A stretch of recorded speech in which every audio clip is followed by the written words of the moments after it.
Hello everyone. नमस्कार दोस्तों। True IAS and PCS में आप सभी का स्वागत है। इस लेक्चर में दोस्तों हम लोग अपनी एंशियंट हिस्ट्री की डिस्कशन को कंटिन्यू करते हैं 9th क्लास की तमिलनाडु एनसीईआरटी से। और इस लेक्चर के अंदर दोस्तों हम लोग बात करेंगे मीजोलिथिक कल्चर के बारे में। जो मीजोलिथिक पीरियड है ना, इसको बोला जाता है age middle stone age. Middle stone age क्यों? ये एक ना फेज था जहां पर, जो मैं आपको बता रहा था प्रीवियस लेक्चर तक, के पत्थर बनाने की इंसान के मन में जो कॉग्निटिव स्किल्स थी कि पत्थर को अलग अलग आकार देने की, उसको शेप में कन्वर्ट करने की, उससे कुछ ना कुछ टूल्स बनाने की। एक होता है कि धीरे धीरे करके इंसान ने पत्थरों को इस प्रकार से यूज करा कि टूल्स में डेवलपमेंट धीरे धीरे होती चली गई। और स्टार्टिंग फेज होता है इसका पेलियोलिथिक, और एपेक्स पॉइंट पर पहुंचने का जो फेज होता है वो होता है नियोलिथिक। लेकिन इसके बीच में थोड़ा सा एक पॉज वाला पीरियड कह सकते हो। ऐसा नहीं था कि यहाँ पर कुछ भी डेवलप नहीं हुआ, लेकिन एक पेलियोलिथिक स्टार्टिंग फेज, एक एपिक्स पॉइंट पर पहुंचना नियोलिथिक फेज, उसके बीच में एक फेज आता है जिसको हम लोग कहते हैं mesolithic phase, middle stone age. ठीक है, because it is placed between palaeolithic and neolithic period. इसके बीच में आता है ये फेज। जो लोग थे यहां पर मीजोलिथिक के, आप यहां से याद रखना m is equal to M, यानी कि मीजोलिथिक कल्चर का m। और यहां पर एक स्पेशल प्रकार के छोटे साइज के प्रिसाइज मैनर में प्रिसाइज एक्टिविटीज करने के लिए स्मॉल स्टोन टूल्स यूज होते थे, जिसको हम लोग कहते थे माइक्रोलिथ्स। इसलिए कभी कभार मीजोलिथिक कल्चर को आप ये भी बोल सकते हो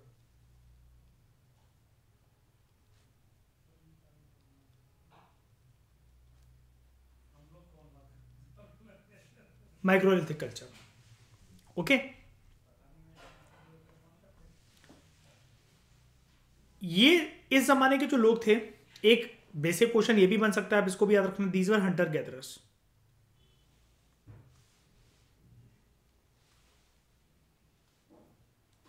दीज वर हंटर गैदरर्स। जैसे ग्लोबल वार्मिंग होती है आइस एज के बाद,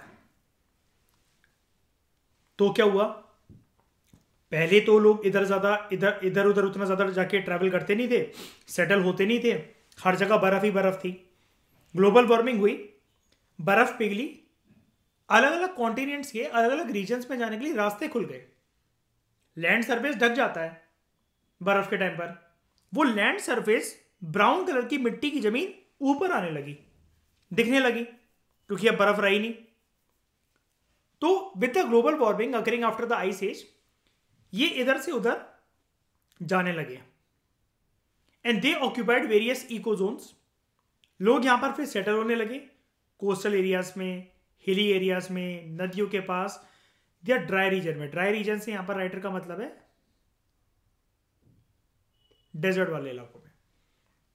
जो लोग थे मेसोलिथिक पीरियड के, वो मेसोलिथिक टेक्नोलॉजी को यूज करते थे। कुछ नहीं है इसका, माइक्रोलिथिक टेक्नोलॉजी को यूज करते थे। इसका मतलब कुछ नहीं है, इसका मतलब सिंपल सा ही है,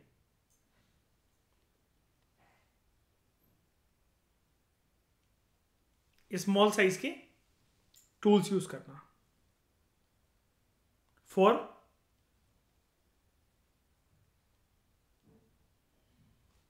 प्रिसाइज एक्टिविटीज। ठीक है, छोटे छोटे ये कुछ चीजें बनाते थे, आर्टिफैक्ट्स वगैरह। कितनी छोटी देख लो एक बारी, less than 5 centimetre in size. जैसा कि मैंने आपको प्रीवियस क्लासेस में एक नीडल शेप के जैसे शाइनी, याद है, पत्थर दिखाए थे मैंने, बिल्कुल जो फर्स्ट फिंगर होती है बिल्कुल उस पर भी समा जा रहे थे पूरे के पूरे, है ना। तो दे यूज टू प्रोड्यूस पॉइंट्स, जिनको पॉइंटर्स भी कहते थे, स्क्रेपर्स एंड एरोहेड्स। तीर के आगे जो इस प्रकार का जो एरो लगा रहता है, उस पर पहले पत्थर ये लोग लगाते थे, ये चीज।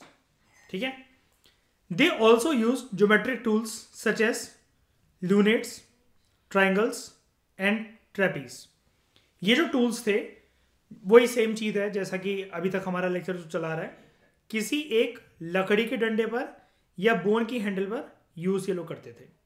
तो माइक्रोलिथ की डेफिनेशन क्या होती है? किसी भी प्रकार के आर्टिफैक्ट्स, सबसे इंपॉर्टेंट बात, जो कि पत्थर से बने हो, क्योंकि एज ही है ये मिडिल स्टोन एज, साइज लेकिन इनका छोटा होना चाहिए, इसको हम लोग कहते हैं माइक्रोलिथ्स। ठीक है, अब मैं आपको एक चीज रिकॉल करवा देता हूं, आपको पता भी लग जाएगा।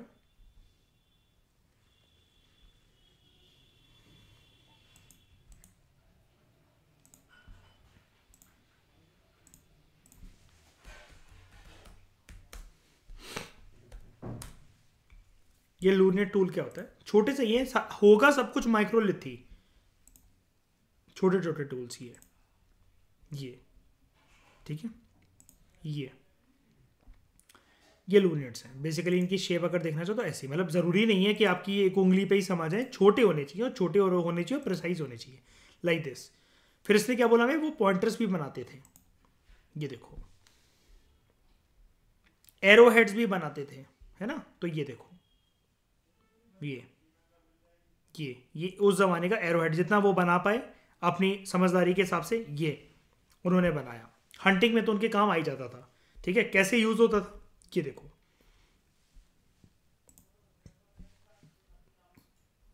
ये पत्थर ऐसे अटैच कर दिया। ठीक है, उसके बाद बोल रहा है राइटर हमें यहां पर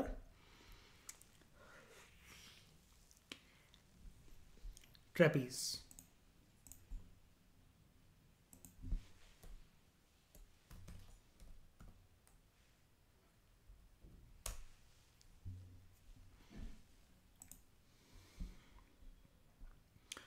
ये टूल होता है, एक फोटो थी,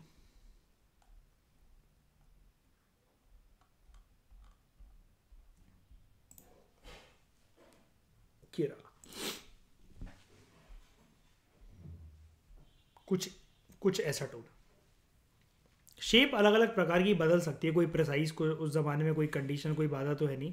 ठीक है, इस प्रकार की, मतलब आप इसको थोड़ा सा ट्राइंगुलर और वैसा कह सकते हो। अगेन ये यूज़ कुछ ना कुछ एरोज वगैरह में ही आता था, जैसे आप यहाँ पर देखोगे तो, नहीं ये नहीं, ऐसा कुछ इसको मान लो कि ऐसे इसका यूज़ आता था, दिस। ठीक है, और जनरल आपको माइक्रो, ये है तो सारे माइक्रोलिथ्स ही। अगर आपको माइक्रोलिथ्स देखने तो वो ये रहे, अलग अलग प्रकार के 30,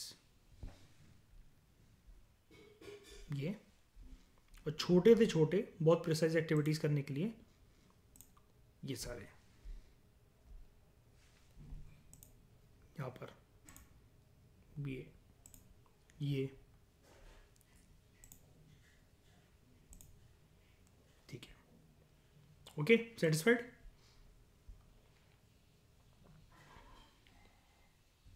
अब बात करते हैं न्यूलिथिक कल्चर की। कुछ रॉन्ग पेंटिंग्स के बारे में अगर एक छोटा सा जिक्र यहां पर कर रखा है राइटर ने। फ्रांस से एक, जैसे हम लोग कहते हैं भिम्बेटका रॉक पेंटिंग, तो फ्रांस में एक जगह है, वेस्टर्न फ्रांस में, लेस लेस्कॉक्स, यहाँ उधर ये पेंटिंग है। कितने साल पुरानी? साल देखो, 17,000 साल पुरानी। उसके हिसाब से काफ़ी ठीक पेंटिंग लग रही है, शाइनी, ये राइट? देखो 17,000 साल के हिसाब से, है ना? मतलब पर्सन ने, जिसने भी पेंटिंग करी है, आकृति, इसके सींग वगैरह बनाना बैल के, अच्छे से बनाया है काफ़ी, है ना? अब आने वाले टाइम में आप ये भी कह सकते हो कि कोई एक ऐसा भी हमें यहां पर दिख रहा है कि पेंटिंग के ऊपर पेंटिंग कर रखी है यहां पर, जैसे अगर आप देखो,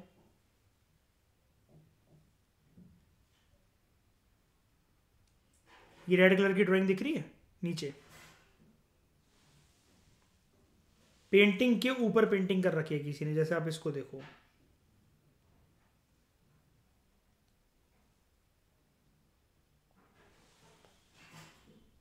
ठीक है।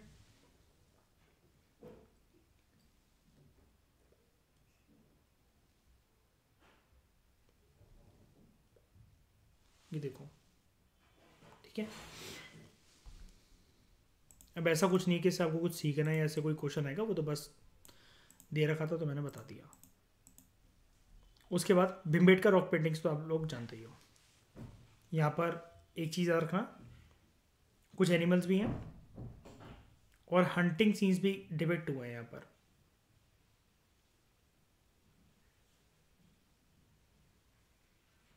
हंटिंग सीन्स, ठीक है। फिर बात करते हैं दोस्तों नियोलिथिक कल्चर की।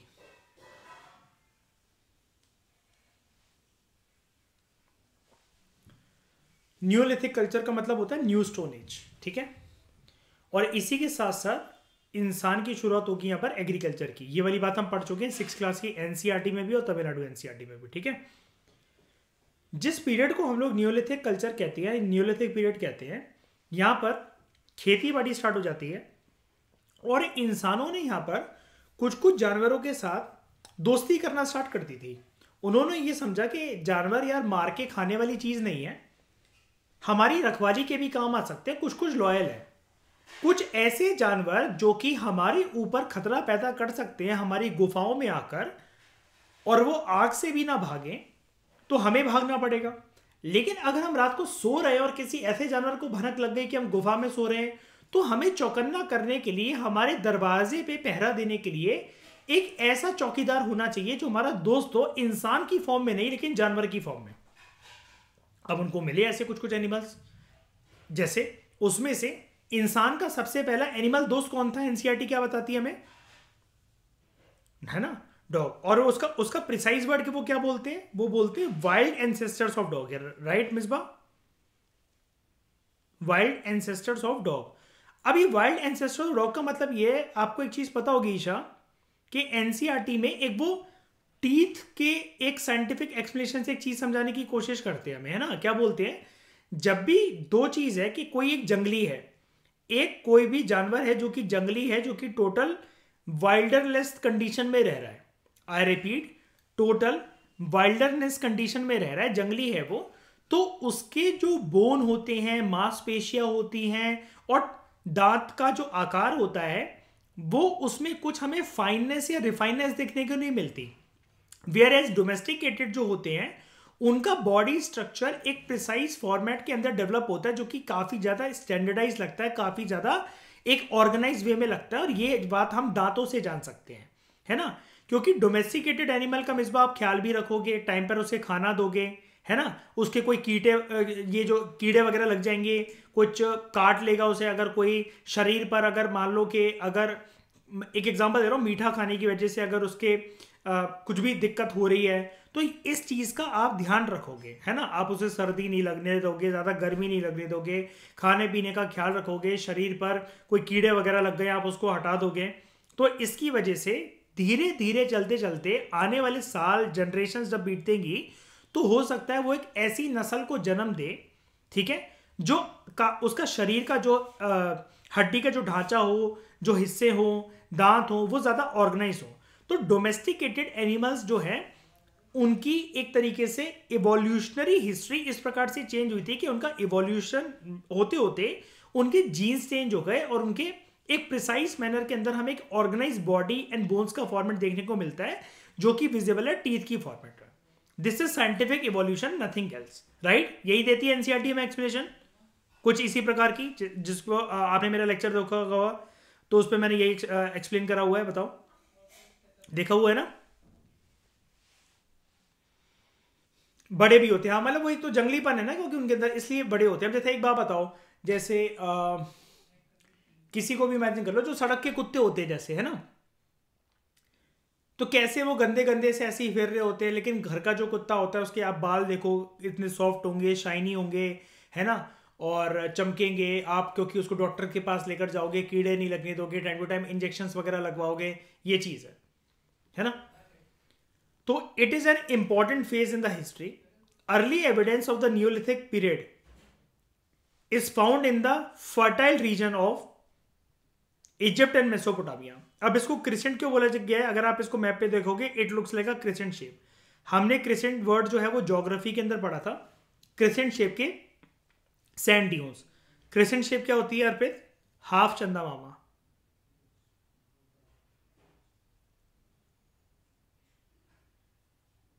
कुछ ऐसे। ओके,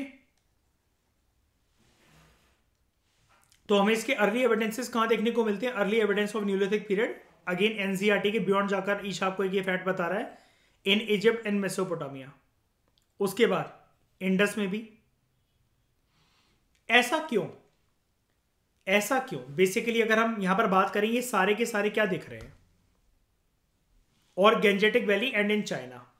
चलो, अगर गेंजेटिक वैली को 2 मिनट के लिए हटा दें, इजिप्ट, मेसोपोटामिया, इंडस और चाइना, यहां पर क्या हुए थे, क्या डेवलप हुए थे? अर्ली हिस्ट्री के अंदर क्या डेवलप हुए थे? सिविलाइजेशंस। तो सिविलाइजेशंस के अंदर हमने अश्रित किस बातों का ख्याल रखा कि एनिमल को हमें क्या करना है, मार के खाना नहीं है। सिविलाइजेशन में अश्रित यही तो मतलब होता है कि इंसान एक मतलब एक प्रॉपर सभ्यता के साथ जीना सीख गया है, राइट? उसका विकास इस प्रकार से हो गया कि उसको क्या क्या चीजें उसके लिए सही है, क्या क्या गलत है, थोड़ी सी इस प्रकार की बुद्धि भी उसके अंदर डेवलप हो गई है, राइट शाइनी? है ना? तो ये जो सिविलाइजेशन था, यहां पर क्या है ईशा? ऐसा क्यों हुआ कि हमें यहां पर जो है ये एक तरीके से हमें जो भी टेक्नोलॉजीज यूज हो रही हैं, भले ही स्टोन की फॉर्मेट भी यूज हो रही हैं, लेकिन इसका सबसे एपिक्स पॉइंट सिविलाइजेशन में क्यों डेवलप होता है?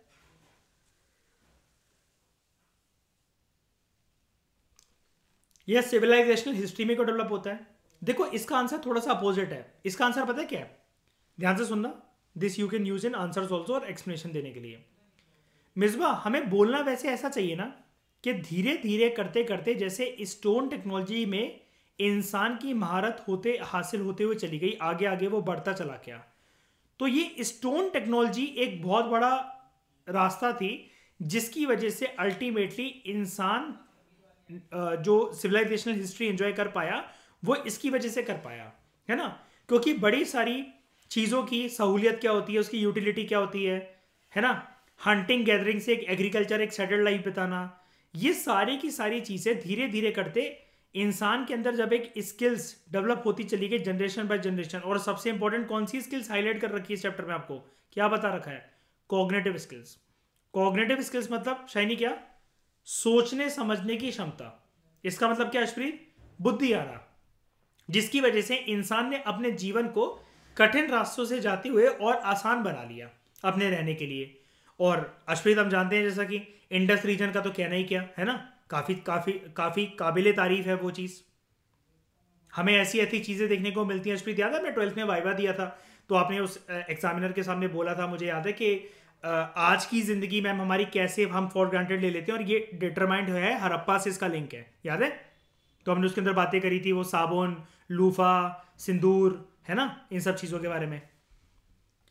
तो by about 10,000 BCE to 5,000 BCE agriculture इन सारे रीजन्स में प्रैक्टिस हुआ। थोड़ा बहुत नहीं, मतलब एक एग्रीकल्चर होना शुरू हो गया था इस टाइम पीरियड के आसपास पहले, लेकिन जब सिविलाइजेशन डेवलप हुए तो एग्रीकल्चर जो है, एग्रीकल्चर एक सेटल्ड वे में प्रैक्टिस करा गया। सेटल्ड वे में कैसे? आप ऐसा भी कह सकते हो जैसे कि एनसीईआरटी की टोन में अगर मैं बात करूं, एग्रीकल्चर की वजह से इंसानों ने एक सेटल्ड लाइफ बिताना शुरू करी, सेटल्ड लाइफ एक व्यतीत करना शुरू करी। जब इस सेटल्ड लाइफ व्यतीत करना शुरू करी ना एग्रीकल्चर की वजह से, तो क्या हुआ? तभी तो फायदा हुआ अश्प्रीत, है ना? जब उनको पता रहेगा कि खेती बाड़ी अवेलेबल है और एक ऐसा पानी का सोर्स वाला हिस्सा जहां अवेलेबल है, तो हम क्या कर सकते हैं? जब पानी का सोर्स अवेलेबल है कहीं पर, तो एक तो हो गया water which is required for agriculture, and agriculture पनप ही सकता है due to the element of water. जब इसके बीच में लिंक एक स्टैब्लिश हो गया और इंसान को ये समझ में आ गया कि ये काफी टाइम तक वो एक रीजन में रुक सकता है, तब जाकर शुरुआत होती है सिविलाइजेशन की। क्योंकि जैसा कि मैंने आपको बताया था, याद करो, हिस्ट्री को 2 मिनट के लिए साइड कर दो, इकोनॉमिक्स को याद करो, और इकोनॉमिक्स के अंदर याद करो मनी एंड बैंकिंग। जब मैं इवोल्यूशन ऑफ मनी आपको बता रहा था, वहां पर डाइवर्सिफिकेशन ऑफ एक्टिविटीज होती ही नहीं थी जब बार्टर सिस्टम होता था। अश्वित, याद है? क्योंकि हर किसी का, वहां पर याद है कॉल सेंटर वाली लड़की का मैंने एग्जांपल दिया था, करना क्या, जब हर किसी ने खेती बाड़ी वगैरह मतलब अनाज ही जब सबको चाहिए, तो एक किसान क्यों लेगा एक कॉल सेंटर पे काम कर रही हुई लड़की की सर्विस? बताओ, और क्यों देगा उसको बदले में 1 किलो गेहूं या 10 किलो आटा या 5 किलो चीनी या फिर 10 किलो दाल? क्यों देगा? तो सबका उधर एक ही मकसद होता था, खेती बाड़ी करना। सिमिलरली इस टाइम पर इंसान जो इतने साल तक भटकता हुआ आया है, before the era of civilisation and before the era of settled agriculture which denoted settled life, इससे पहले इंसान का यही मकसद होता था अशप्रीत कि सुबह वो घर से निकला, उसने किसी एक एनिमल का शिकार करा, शाम तक लौट तक आते आते उसको बॉनफायर करके पकाकर खाना है, राइट। और कुछ सोच समझ ही नहीं पाता था।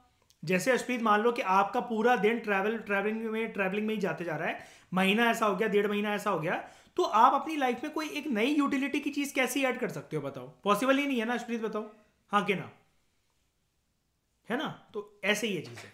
तो यहां पर क्या है, वीट, बार्ले एंड मटर, piece were cultivated around 10,000 years ago. Fruit and nut trees were cultivated around 4,000 years ago, in 4000 BC. यहाँ पर क्या क्या होता था इनमें? Olives, figs, dates, pomegranates and grapes. ये वाली बात आप याद रखना। Earliest fruits, crops and nuts, ये वाली बात आपको एनसीईआरटी वगैरह नहीं बताती है जनरली, तोड़ तोड़ के तितर बितर बता रखा होता है, लेकिन एक ही जगह पर कि कौन कौन से फ्रूट्स, मतलब ये अगर आपको प्रॉपर मैं अगर बताऊं, ये आपसे बात कर रहा है अर्लीस्ट ग्रोन क्रॉप्स की, फ्रूट्स की और नट्स की वर्ल्ड लेवल पर, ठीक है।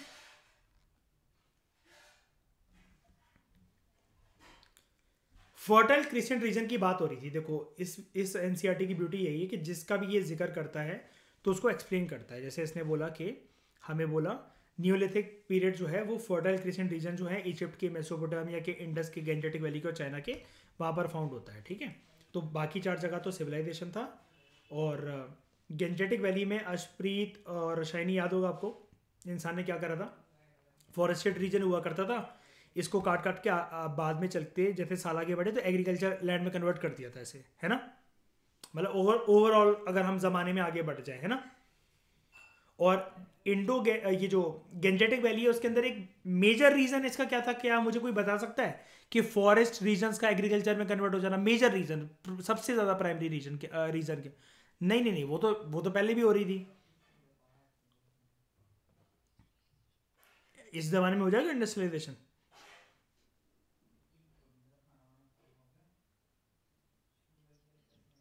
नहीं नहीं नहीं, हाँ आयरन बोलो, development of invention of iron और नेचुरल रिसोर्सेज की शनि, एबंडेंस नहीं, अभी नहीं है एबंडेंस। इसके बाद होएगी एबंडेंस जब चीजें क्लियर होने लग जाएंगी ना, वेपन टूल्स बना बना कर, तब बहुत सारी चीजें इंसान को फिर नई नई चीजें पता लगेंगी। अभी तक वो सीख क्या पाया हड़प्पा में, बताओ? हड़प्पा में यही तो सीख पाया कि कॉपर और टिन को प्रोड्यूस मिक्स करके क्या प्रोड्यूस कर दो, ब्रॉन्ज बना दो। क्या ब्रॉन्ज से कोई ऐसी तलवार बन जाती है शाइनी जो कि मुड़े ना और वो आराम से पेड़ वेड़ कट जाए, उससे ब्रांचेस कट जाए? नहीं। तो हड़प्पा के अंदर जैसे हम पढ़ते हैं ना 6 लाख की एनसीईआरटी से ही, मुझे सब लोग बताओ एक कॉमन बात जल्दी से बताओ, इकलौता ऐसा कौन सा मेटल होता है जो कि हड़प्पा में हर चीज पाई जाती है, सोना भी मिलता है, चांदी भी मिलती है, कॉपर भी मिलता है, टिन भी मिलता है, ब्रॉन्ज भी मिलता है, तो ऐसा कौन सा चीज है जो कि नहीं मिलती है हड़प्पा के अंदर? आयरन, ठीक है। फर्टाइल क्रिश्चियन रीजन की बात यहां पर हो रही है। It refers to area covering Egypt, Israel Palestine वाला हिस्सा and Iraq, which is in the shape of crescent moon, ठीक है। दिखा देता हूं मैं।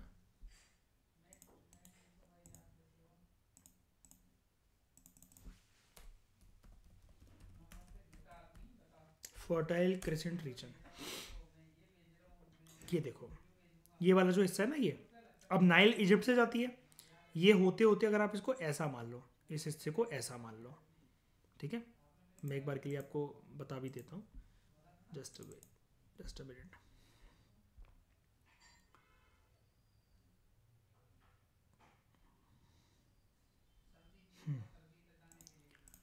अब देखो ये वाला जो हिस्सा है,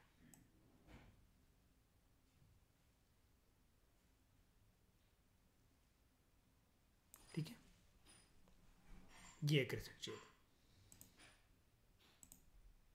और अगर जस्ट सी दिस, क्या बोल रहा है हमें, कहाँ गया, क्या बोल रहा है? इजिप्ट, इसराइल, पैलेस्टीन, इराक वाला हिस्सा जो कि क्रिसेंट मून मतलब आधा चांद जैसे निकला होता है वैसी ही शेप का है, तो ये कुछ ऐसा ही है। ठीक है, Egypt, Israel, Palestine and Iraq वाला हिस्सा कुछ ऐसा।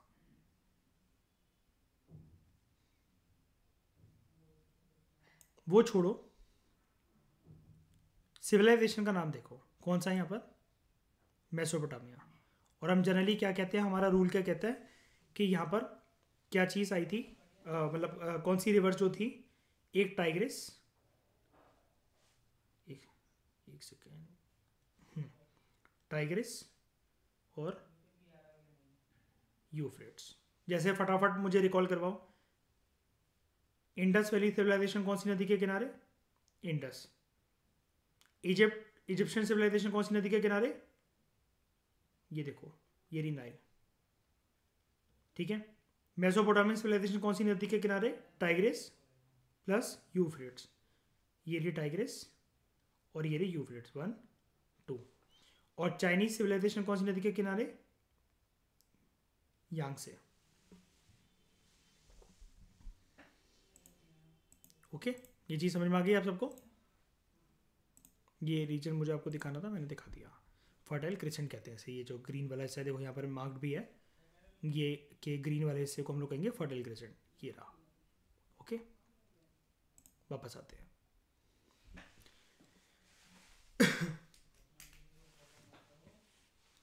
न्यूलिथिक एज जो है इसको हम लोग न्यू एज भी कहते हैं, because of the new grinding and polishing techniques जो कि यूज होती थी टूल्स बनाने के लिए। न्यूलिथिक जो लोग थे वो फ्लेक्ड स्टोन टूल्स भी यूज करते थे। अब तो कोई डाउट नहीं है आपको इस डेफिनेशन में, ये फ्लेक्ड स्टोन टूल्स क्या होते हैं? जब भी स्टोन टूल्स को बनाते हो फिर साइड के जो आप ऐसा मान लो जो टुकड़े कंकड़ पत्थर छिलके जो गिर जाते हैं, ठीक है, मतलब आपको यहां पर बताया क्या जा रहा है, this is an era of new stone as. लेकिन यहां पर पुरानी चीजों को रिप्लेस नहीं करा गया, पुरानी चीजों को साथ रखा गया यहां पर। ठीक है, new plus old stone tools making technology. ठीक है, until the mesolithic period people mainly hunted and gathered food for the subsistence. Mesolithic period तक आप एक चीज याद रखना, देखो अब आपको यहां पर थोड़ी सी एक राहत मिल जाएगी। ये लाइन ना आपका बहुत जगह पे लॉजिक जो है एक डिराइव करने के लिए काम आ सकती है कि अब जब भी कोई भी एरा आपको दे दिया जाए, कोई सिविलाइजेशन आपको दे दी जाए, कोई फलाना डिग्मा के अपर पैलियोलिथिक, मिडिल पैलियोलिथिक, चैल्कोलिथिक, कुछ भी अगर ऐसा बोल दिया जाए, आप बस इस लाइन को याद रखना कि यार मैंने एक रूल सीखा हुआ है हिस्ट्री के अंदर कि मीजोलिथिक पीरियड तक पीपल जो लोग थे यहाँ पर people mainly hunted and gathered food for the subsistence. मतलब हो सकता है कि थोड़ा बहुत क्रॉप्स ग्रो करना स्टार्ट हो गए हों, लेकिन मेनली का मतलब यही होता है कि 70 to 75%, मोर देन 70%, 60% जो लोग थे वो अपने जीवन का निर्वाह जो कर रहे थे वो हंटिंग और गैदरिंग बेसिस पे ही कर रहे थे। हंटिंग गैदरिंग उनके लिए एक मेन सबसिस्टेंस एक्टिविटी थी। ठीक है, यानी कि अभी भी एग्रीकल्चर के थ्रू सेटल्ड लाइफ बिताना इन्होंने शुरू नहीं करी थी। By hunting and gathering people use to obtain very limited food, क्योंकि आपको पता है एक जगह पर हंटिंग गैदरिंग करते करते जो जंगलों में crops, fruits, vegetables, nuts, roots plus animals ये लिमिटेड होते हैं। जब पॉपुलेशन बढ़ती चली गई धीरे धीरे करते करते एक पर्टिकुलर रीजन के अंदर, तो उनको मूव करना पड़ेगा। अब मूव शुरू में तो नहीं कर पाए क्योंकि आइस एज चल रही थी। एक यूनिक चीज हमने यहां पर यह भी सीखी कि आइस एज चल रही थी। आइस एज के बाद जैसे वार्म एज आना शुरू होती है ग्लोबल वार्मिंग की प्रक्रिया की वजह से, तो लैंड इधर उधर जो है डिस्कवर होता है। अब ऐसा तो नहीं है शाइनी है ना कि बर्फ से ढकी हुई जो जमीन थी अभी बर्फ नीचे जस्ट उसके नीचे सबसाइड कर रही है और जो सॉइल वाली हिस्से हैं वो ऊपर उठ गए, तो एकदम से खेती बाड़ी होना शुरू हो जाएगी। आपको भी पता है, आप सबको ये वाली बात, बर्फ से ढकी हुई जमीनों पर एकदम से फर्टिलिटी नहीं होती है ना। उस ओस ने, उस ठंडक ने, उस बर्फ ने फर्टिलिटी मार दी होती है जमीन की काफी हद तक, धीरे धीरे कर कर। लेकिन जैसे ही करके गर्मी बढ़ी और इंसान अभी भी हंटिंग गैदरिंग ही कर रहा था, लेकिन फिर उसने जब ये देखा कि हाँ यार, काफी जगह पर जो है हम अपना खुद का खाना उगा सकते हैं। जो अभी तक हम कलेक्ट कर रहे हैं, गैदर कर रहे हैं, ये चीजें हम ग्रो भी तो कर सकते हैं। अगर इस जमीन में ये चीज हमें मिल रही है तो कब मिल रही है, कैसे मिल रही है। तो हमने एनसीईआरटी में एक चीज पढ़ी थी, धीरे धीरे करके इंसान ने देखा कि कभी कभार कुछ क्रॉप गलती से कहीं गिर जा, ये सीड गलती से कहीं गिर जाता है, ठीक है, किसी क्रॉप का। तो वहां पर कोई एक हल्की सी सैपलिंग उगाती है, छोटा सा एक जो है किसी चीज का एक पौधा सा उगाता है। तो उन्होंने फिर दिमाग लगाया ऐसे करके इंसान ने, ठीक है। तो by hunting and gathering people obtain very limited food, as a result of which only small number of people exist कर पाते थे एक पर्टिकुलर रीजन के अंदर। क्यों? बात यहां पर अब ये हो गई थी कि देखो, हंटिंग गैदरिंग से ऑब्टेन होने वाले, हंटिंग और गैदरिंग से ऑब्टेन होने वाले फ्रूट्स, नट्स, रूट्स, वेजिटेबल्स और एनिमल्स, ये कम हो गए थे और इंसान ज्यादा बढ़ते चले जा रहे थे।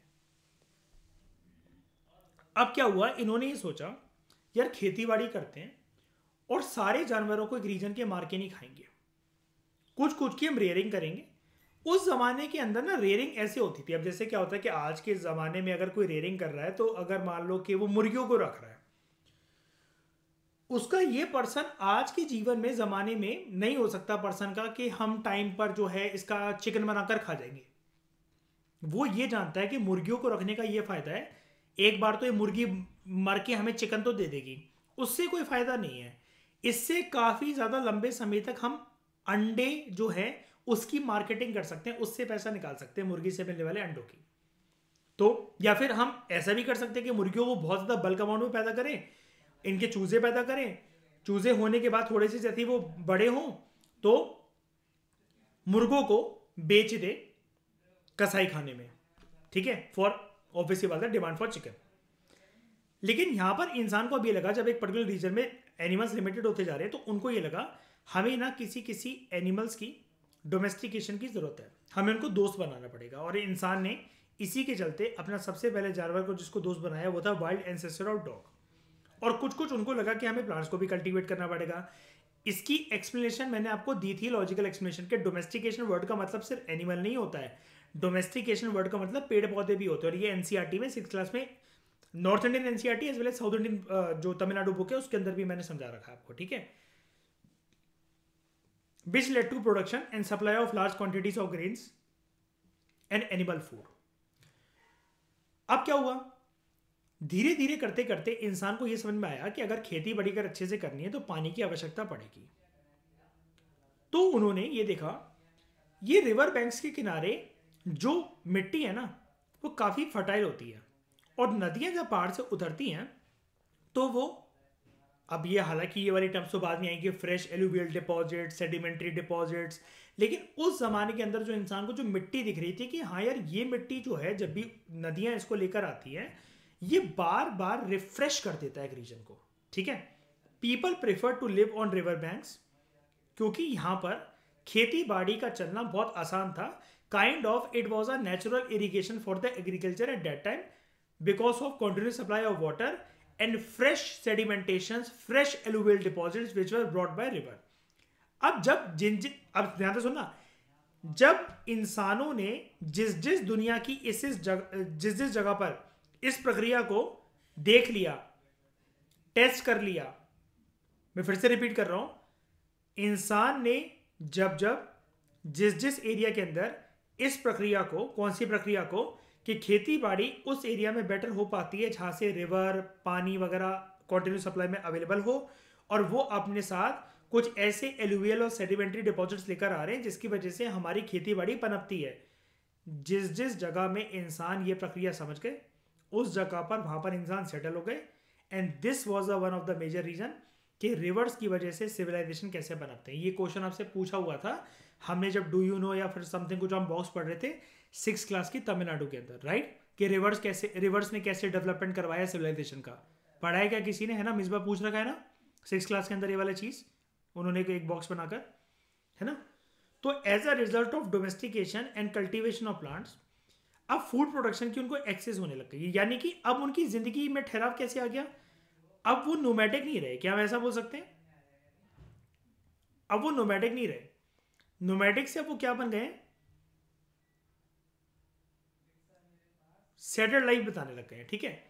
अब जो सरप्लस फूड प्रोडक्शन थी, ये मेन फैक्टर था जिसकी वजह से अर्ली सिविलाइजेशन डेवलप हुई। क्यों? जब इंसान एक जगह पर रहकर उसको अपने खाने की चिंता नहीं है, रोटी की चिंता नहीं है ना, जब उसको मतलब मैं एक बात बता रहा हूँ, रोटी उस जमाने में नहीं थी, जब पेट भरने की चिंता नहीं है अगर इंसान को, तब वो जाकर 100 नई चीज़ों के बारे में सोच भी सकता है जीवन में, है ना।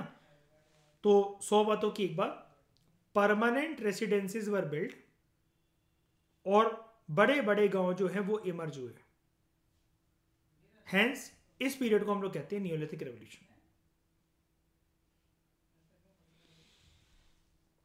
न्यू स्टोन एज, हर बुक आपको न्यू स्टोन एज के अंदर क्या टूल्स डेवलप हुए, क्या नहीं डेवलप हुए, यही सब बताती रहती है, ठीक है। लेकिन इसने आपको एक नया पर्सपेक्टिव दिया।